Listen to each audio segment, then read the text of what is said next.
we're going from one incredible story to another. Ashton is now joining us from the US. Good morning, Ashton. Good morning, Sonia and Sean. How are you guys doing? Great to have you with us. So is it 3:30 your time, 3:30 a.m.? Yeah, it's pretty early here, but you know, it's worth it to get out to the international audience and to talk to you guys. I'm pretty excited for it. Well, we so appreciate you making that effort, Ashton. I have been watching your video over the week. I've been reading your research. My mind is absolutely blown. First of all, thank you, Cathal, for suggesting Ashton. Ashton had not crossed my table at that moment in time, but once he had, I was bang into it. Ashton has done this incredible research into the missing Malaysian Airlines flight 370, which of course disappeared on March the 8th, 2014, during a flight from Kuala Lumpur to Beijing. 227 passengers, 12 crew members on board. Since then, of course, it's become one of history's most famous missing aircrafts. And today we are joined, as I say, by researcher Ashton Forbes, who is here to share with us what he thinks happened. And Ashton, it's like really mind-blowing, your story. It's almost a spy story. I feel like I've stepped into a John le Carre novel or something, you know. So let's talk a little bit about you, first of all. You work in IT. You already have government clearance, right, because of your work. Does this, what you're doing now, is it problematic with your work? No, they're not related at all. And really, the only reason why I disclose that clearance is that I realized in order for people to take this seriously and then to take the video seriously and the investigation seriously, there had to be an element of credibility with it. You know, there's definitely a I don't know if I want to say supernatural, but UFO aspect to this, that I've seen the people who have come out before and tried to disclose these types of things. And usually the attacks come on their credibility. And so I found that it would be very important in order to be able to establish that credibility. And that's part of the reason why I disclosed my full name several weeks ago as well in the middle of this investigation, and why we're here today. Well, I wanted to verify and check what was thought about you on the internet, as I should as a journalist. And it's so fascinating because I went to Google and I put in Ashton Forbes MH370, and this is what I got back. It looks like the results below are changing quickly. You need to check this source. It says I need to check this source. Right. Wow. It says, come back later. It has your name. It has a podcast that you've been on. It says, if this topic is new, it can sometimes take time for reliable sources to publish information. So straight off the bat, big tech have a problem with the man on our screen, which means that we want to definitely hear what he has to say. Right. So that's pretty, that's amazing that I've got the results changing quickly done to me. That's like a big, badge of honor, honestly, to get that done to you. Yeah, it is. Thought so. I thought so immediately. I thought this makes him even more credible in our eyes. So let's start off. You've given us, because it's such a huge topic and we have so little time comparatively to be able to talk about it. So Ashton has very kindly given us some key points that will really help us understand the story and his research. So first of all, let's start off with your first point. And that is, you say the plane didn't crash into the ocean, right? Talk us through that. Yeah, so I mean, that's the biggest part for people to really understand these videos to be real. We have to deconstruct the narratives that are already out there. And the biggest one is this idea that the plane crashed into the South Indian Ocean. Now, there's a huge problem with this, is that nobody heard this plane crash into the South Indian Ocean, not the SOSA system, which was declassified, and heard the Titan sub pop several months ago. The Navy lied about that while there were oxygen counters running down on every major US television station. And then they claimed, they said later on that, oh, yes, we heard it, and they knew exactly where it was. This system would have heard MH370 crash into the ocean. Not just that, there are hydrophones both on the west coast of Australia, as well as the Diego Garcia military-based hydrophones. None of them heard this plane crash into the ocean from an acoustic sound wave that should have happened. In addition to that, there's at least 2 radar systems: Indonesia's radar system, Australia's radar system, that would have seen the plane if it had gone there, and it's on an active shipping route. Most importantly, though, that you can't have a no debris field for a 777 crashing into the ocean. Even on a controlled descent, the plane is going to rip apart essentially, and there's going to be debris everywhere visible from space for days. So we can say pretty conclusively, there's no chance this plane crashed there. But even more so, 19 family members signed a statement saying they could call the cell phones of the victims, which is impossible if these phones are off underwater somewhere else. And one of them even did it on live national television. So that's the first narrative that we had to deconstruct. And I think it also simultaneously deconstructs this pilot suicide narrative, because there's no element of pilot suicide anywhere in this flight path. Everybody stuck up for this guy. So you realize very quickly that the official narrative is just complete nonsense. Fascinating. Go on, Sean. Yeah, when I first kind of looked into it, I kind of thought, I went down the direct energy weapon route at first and thought it looks like it's just been obliterated to dust with this new technology that they're trying to hide from everybody. But obviously you've got some leaked footage and you claim that this is from, wow, there is the biggest spider ever climbing up my chair, sorry. Wow. But you claim this is from USA Satellite 229. Yeah, so really when we break it down, what we're looking at there is, think of like Google Earth. The military has this like real-time video playback Google Earth that they can move around, potentially at this point anywhere in the world. But back then it was probably somewhat limited to like where the satellites were. So we did the same thing that was done to the Trump leak in 2019, where someone was able to look inside the shadow there and determine what satellite was taking that picture. We were able to do a similar thing and say, oh, this USA 229 was at the Nicobar Islands at 1840 UTC on March 7th in the exact right spot in order to take what we see as stereoscopic 3D video, meaning there's two different cameras angling down here. And there's only a few satellites that have these configurations where there's two satellites right next to each other. And then they're called these naval ocean surveillance satellites. So we were able to pretty quickly hone in on USA 229 and figure out, wow, it was right in this exact spot where you see these coordinates at this time.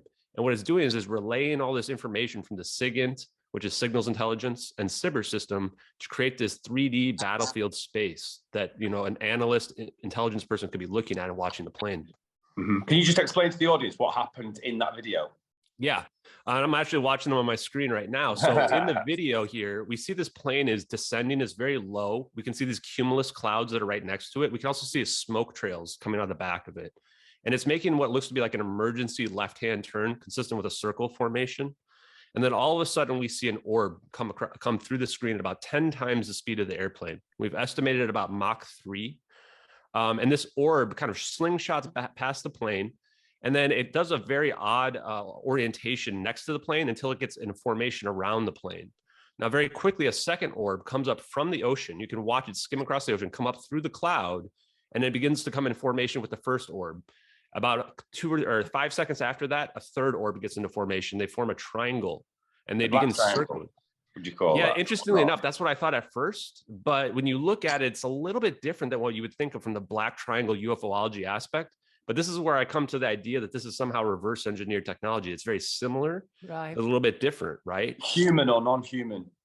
In this case, I think that what we're looking at here is a computer program that's controlling these orbs, because the pattern that you see as they spin around it is too exact. People have modeled and graphed it, and it looks like a wave, kind of perfect wave formation that's being formed.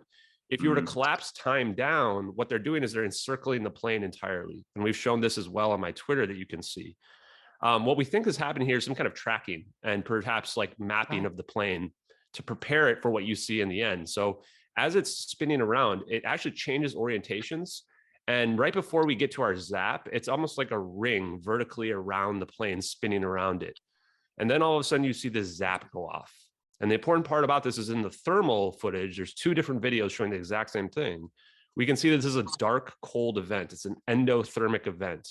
So this is more equivalent to an intermediate black hole than it would be to an explosion or an implosion. And this is another part of the reason that makes this footage so authentic, is that when the zap happens, the particles outside it get energized. And you can see this flash happen that accurately illuminates the clouds in the background and in the foreground. And this is really what led us to believe that there's no CGI or fake aspect to these videos, that what we're seeing is the real deal.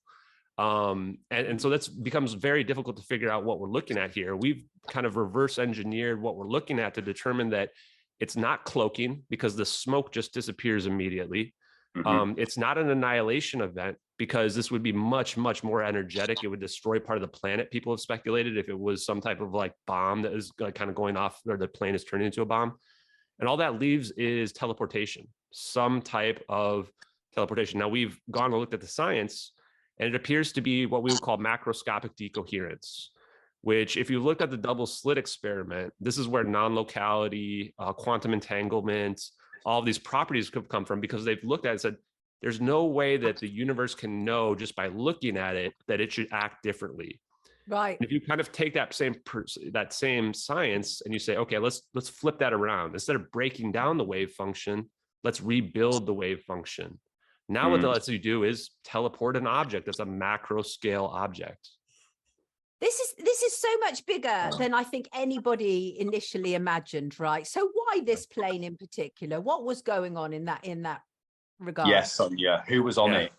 Yeah, and I think that's the big rub, right? And it's, of course, is speculative, and you could say that this is some type of test, and there might be a requirement. Like these lithium-ion batteries that are on there may be the key to everything. There's 221 kilograms of them, and as we may talk about in a minute, I've speculated that this was a fire, an emergency event, and that's why this all happened.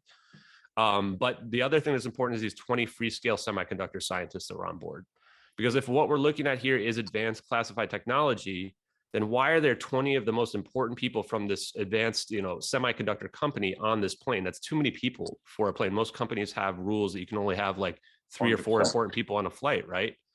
And so what I've kind of speculated is perhaps these people are directly tied to the technology, which gives the government or whatever motive to either prevent them from going to China, which they may be bringing their intellectual property there, or to just keep them alive because maybe they're integral to the technology that we see. Like what we're seeing on display here, in my mind, is superconductivity with these orbs. They're not being impacted by gravity. It doesn't even look like there's any friction when they're kind of catching up to this plane. So, I would almost speculate, was Freescale Semiconductors really a superconductor company? It's hard to say exactly. Wow. Yeah, go ahead. But the point is that it may be hard to say, but answers have not been forthcoming. And what you're asking for is some answers, some real discussion here. And in fact, you have asked for a congressional hearing, right? What do you want to be able to present to Congress? Yeah, well, that blew up in a way that I didn't even expect in terms of how big it's gotten. I should just say that in the very short week that I've come to know Ashton, the way people are locking onto, it's like people have been waiting for somebody to come forth with some answers on this. It has remained such a mystery. Go on, carry on. It blew up more than you expected. Yeah, so I posted my letter to Congress, which I've actually just finished pulling up all the mailing addresses I'm going to send out first thing this morning to some key congressmen and senators actually that I want to see the information. And it's already gotten over 300,000 views in less than a day here. Well done. People are resonating with it because, I try to keep it concise, keep the information that's relevant in there for people to understand. But the thing is here that as much as what I wanted to be is just get answers that this is MH370 and get answers for the families of the victims, the people that have been lied to, it becomes much bigger than that. Is that now what we're looking at here is technology that is going to change the world. Superconductivity, potentially free energy might be able to be exploited by this superconductivity power. As well as teleportation. I mean, real teleportation, quantum scale. So that's really what the story kind of becomes about. And I think that people are resonating with it because they get to be part of it. They get to watch as it's unfolding in real time. And, the response has been just incredible, overwhelming, to be honest with you. I mean, go on, Sean. Just to say, Taiwan's semiconductor sector accounted for $115 billion. And that's only 20% of the global semiconductor industry. Yep. I was looking into it as well. And Freescale got bought up by another company that's now worth $50 billion. And these are large companies that are doing big business. And, it really makes you wonder, what is out there that we just don't know about. And to me, that's the biggest, if you were going to think of any terms of crimes and what have you that's going on here, is keeping this information from the public where it could change the circumstances of billions of people on the planet. 100%. People that have nothing. Yeah. 100%. Because I mean, if I'm getting this right, what you're actually saying is at this moment in time, the truth is being obscured to such an extent because you believe. So this is my understanding of your theory and your understanding of your research. You believe that the plane was intercepted by advanced technology. Right, that the videos that you're seeing are authentic. They prove that US government is hiding advanced technologies from us. So these are really significant. Now, here's where I have to introduce a level of caution as an investigative journalist who has been on the receiving end of an awful lot of trouble for an awful lot of my life. You have to be incredibly careful. You are messing with the big boys now, Ashton. Are you concerned about your safety? Well, the first week I was, just because I had never been involved in any type of conspiracy. I wasn't even necessarily a conspiracy-minded person. I wasn't involved in the UFO community. So I didn't know what to expect. I don't know if it'd be like the movies where they would just silence you. So I was very nervous until my first podcast. I just wanted to get the information out there so that I was protected. After about the first week, I've just kind of come to terms with whatever may happen, but also came to realize that that's probably not how they operate, at least not anymore. Maybe they did in the past, but more so now it's about discrediting people the same way they did all the witnesses. Smearing you, exactly. And they have been. I mean, they say that you've made it when you have haters and what have you. And oh boy, do I have haters. I mean, I have a whole online army that's calling the podcasters that I'm going with, trying to tell them that, you know, I'm making up stories about me, et cetera. And again, this is why it's so important that I have that clearance, right? Because my background's been vetted. Right. But yeah, it's a difficult road. But to be honest with you, if you read my reveal statement about what my real name was and stuff like that, then you'll realize that I was ready for this and prepared for it. And so it doesn't faze me at all. Now I'm not worried at all. You know, I go through, walk around the street at night. I don't even care. If anything happens to me, it will all have been worth it, 100%. I mean, it's fascinating. I mean, one of the things that you say absolutely is that the US government made up a fake pilot suicide, that the whole South Indian Ocean story. One of the tweets I've received just now is it went in the ocean. And it's like, but this is what people have been conditioned to believe. And you are literally, you're here and you're popping balloons. And it's wonderful though, because obviously the truth does set people free. What are you hoping to get from all of this? Yeah, I mean, I think we want to get an answer from the US government, you know, and it's thinking about this idea that it crashed into the ocean is maybe you could say that in 2015, you know, but it's 2023 now. They looked everywhere. This plane they had running out of gas, you know, there's nowhere else for the plane to go. They search across the entire flight path above and below water. The reality is that they just repeat the lie long enough and people will believe it, kind of like the Seinfeld episode that I talk about with George. Yes. So, you know, the answer is I want the government to admit that this is MH370 on this video, which it is. We can tell because of the color tone of it. It matches the thermal of it. It's on the known flight path of MH370. Even before I looked at this, I knew that the government had to have known what really happened to the plane. It's been reported too, this Diego Garcia military base has radar that could theoretically track the plane the whole way. There's no way in a post 9/11 world that they're not tracking a rogue 777. Right. So, you know, the whole myth just falls apart. It's not even a really good cover up, right? And they're relying on the news and TV to lie to people repeatedly to the point where they believe that. And that's part of the reason why I'm talking to you and why nobody from the mainstream media has talked to me, despite the fact that they'll talk to, you know, some kid that claims he saw aliens in his backyard. Like they'll get him on TV and embarrass him in front of the world, right? But they're not going to do that to me because they know that they're not going to be able to do that to me and they're not going to be able to control the narrative. Right. You're articulate, you're clear, you're following logic. Why now? You know what? 2023, we are now ready to deal with this, aren't we? Why particularly now? Yeah, I mean, I think that's a good point, right? Is that it takes a lot of things for us to understand these videos to be real. We had to have seen those 2017 DoD Navy leaks. Before that, I didn't even know what a drone video would look like.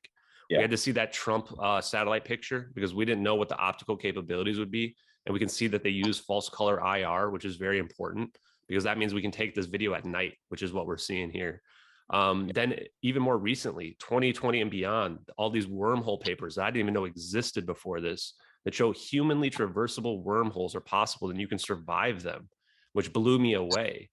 And then the last two things are AI. You know, in 2014, I would have thought AI is like something for like year 2100 or something, right? But people are using ChatGPT on a daily basis now, which I think can explain that orb pattern that we see. Right.